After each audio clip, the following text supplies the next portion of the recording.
2 cop cars with bright lights screamed into my driveway at exactly 10:42 a.m. While I sat on my porch with the assistant state attorney on speakerphone and a coffee mug, the officers appeared perplexed. The ASA sounded amused over the small speaker and across the cul-de-sac. Maplewood Heights HOA Queen Bee, Patricia Garrison, was yelling something about traumatized kids and motorcycle theft, while her 22-year-old son held a giant energy drink as if it were proof. With the same disinterest I typically save for observing my neighbor's struggle with flat-pack furniture installation, I took another drink of coffee, enjoying the Ethiopian blend, and watched the commotion unfold.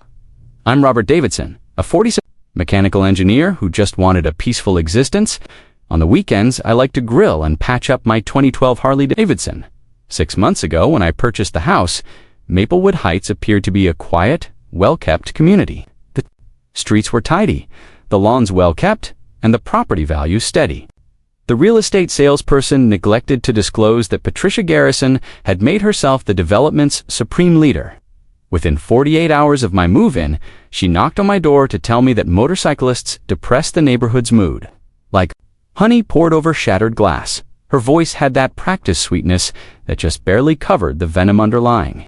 At first, I assumed she was joking.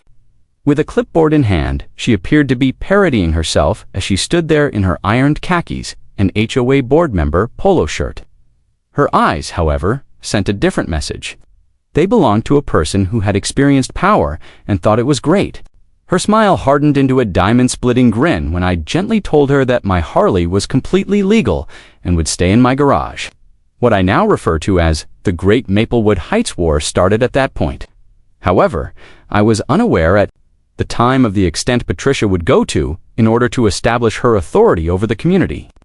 As is typically the case, it began modestly. Despite the fact that my Harley hadn't been started in days, Patricia started mailing me noise, concerns. On official HOA letterhead, each memo was typed and time-stamped with the hours I had been working or sleeping. A solitary bottle of motor oil was visible through my garage window when the letters accusing me of unlawful oil storage arrived. She quoted ordinance after ordinance, all of which required hours of investigation to disprove, but none of which really pertained to my case. The petty nature of the psychological warfare was striking. When I saw her using binoculars to lean over my backyard fence and take pictures of my bike and workstation, the harassment got more intense. She claimed to be birdwatching when I approached her, even though her binoculars were pointing straight at my garage rather than the sky. When I was away, her son Bradley would openly tell his friends how horrible my Harley would look once it was his, and he would circle my driveway like a vulture. He exuded the entitlement like August heat from asphalt. At all hours, with music playing, he would speed past my house in his tuned-up Honda Civic. Patricia, however, never seemed to notice those noise infractions. With the diligence of someone who has written technical specs for 20 years, I began documenting everything. Each occurrence was recorded, captured on camera, and backed up to 3 distinct cloud services. Originally put to keep an eye out for package thieves, my security cameras ended up becoming my closest buddies. They caught Bradley attempting to operate my garage door handle at midnight, Patricia using a ruler to measure my grass at 6 in the morning on a Saturday, and Patricia snapping pictures of my property from every possible viewpoint. The evidence folder on my PC got thicker. Every day, 2 weeks following the fence incident, Bradley pounded on my door so forcefully that the frame shook. He stood there as confidently as if he had never heard the word no before when I opened it. He insisted that I sell him the Harley for $500, or else my mother would make sure I left the area. With the nonchalant haughtiness of someone who sincerely thought the world owed him anything he desired, the threat was delivered. I closed the door in his face after laughing, a real belly laugh that seemed to perplex him. Unbeknownst to Patricia, I had been gathering her instances of harassment, false accusations, and trespassing for a civil harassment case. That same evening, I wrote a thorough email with all of my supporting material to the state attorney's office. The state attorney's office responded in a prompt and positive manner. The amount of documentation I had submitted captivated Jennifer Hang, the assistant state attorney they assigned to look into my case. We planned a teleconference to talk about the next steps for Tuesday. At 10:30 a.m., Patricia, on the other hand, must have realized that her typical strategies were failing. At that point, she lost it and called 911 to say that I had taken her son's motorcycle. She seemed to be unaware of the fact that Bradley didn't own a motorcycle, much less a Harley. I just put the phone on speaker when the officers came in the middle of my call with Assistant State Attorney Huang. If I had written the script myself, the timing would have been ideal. The officers were immediately drawn to Jennifer when she called them by name, in her professional, straightforward manner. She informed them that Patricia Garrison was the focus of an ongoing harassment investigation and suggested that they record her fabricated police complaint in their case log. Within 30 seconds, the officer's expression changed from cautious to exhausted.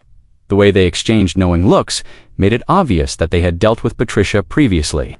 The older of the two, Officer Thompson, requested that I show my Harley's registration. I promptly produced it, together with the original 3-year-old purchase receipt, insurance paperwork, and title.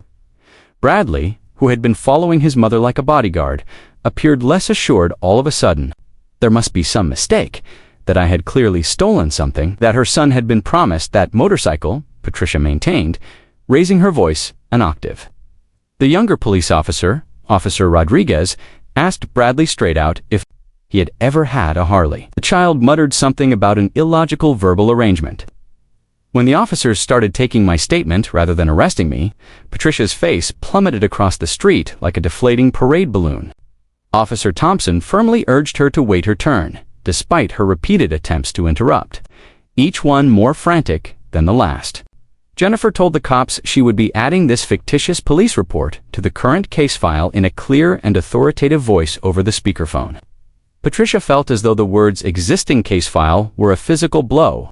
The panic beneath her flawless exterior as HOA president was exposed. Within a day, Patricia was visited by county investigators rather than the HOA board. It seems that the legal system disapproves of making willfully false statements to law authorities while being investigated for harassment. Who would have guessed that decisions have repercussions? Bradley was also questioned, particularly after my Ring camera footage revealed that he repeatedly tried the handle on my garage door at midnight. Bradley's cheeks turned the color of rotten milk as the detective who saw the video actually said something about probable cause and whistled softly. "You may use the Harley to fix your hair, because it was kept safe in my garage and polished to a mere shine." That night, I made careful to turn it on and let the engine run for precisely the allotted period of time, not a minute, more or less permitted by city noise regulations. In the meantime, Patricia's minivan was towed for unpaid tickets that she had ostensibly overlooked during the chaos, because Patricia wouldn't let anyone else host. The HOA monthly meeting was being held in her driveway when the tow truck arrived. The assembled board members understood the symbolism. The following week was set aside for the emergency HOA board meeting. Although I wasn't invited, I later received a play-by-play from Sandra, my next-door neighbor. Patricia reportedly attempted to portray the entire incident as a mistake. But the board had already seen the police record and the local newspaper story titled "HOA President Faces Harassment Charges." Even her erstwhile allies voted in favor of her removal. The harm had already been done when she got up, threw over a picture of lemonade, and rushed outside while yelling about lawsuits and retaliation. The board tactfully claimed Patricia Rain's resignation as HOA president was voluntary, but it was actually a coerced dismissal. In addition to a $10,000 fine, the criminal charges for making a fake police report included 200 hours of community service. Bradley received a $5,000 fine and 18 months of probation after being charged with attempted breaking and entering. Bradley only gazed at the floor in utter disbelief as the judge announced the punishment, but Patricia let out a wail that could be heard in the hallway.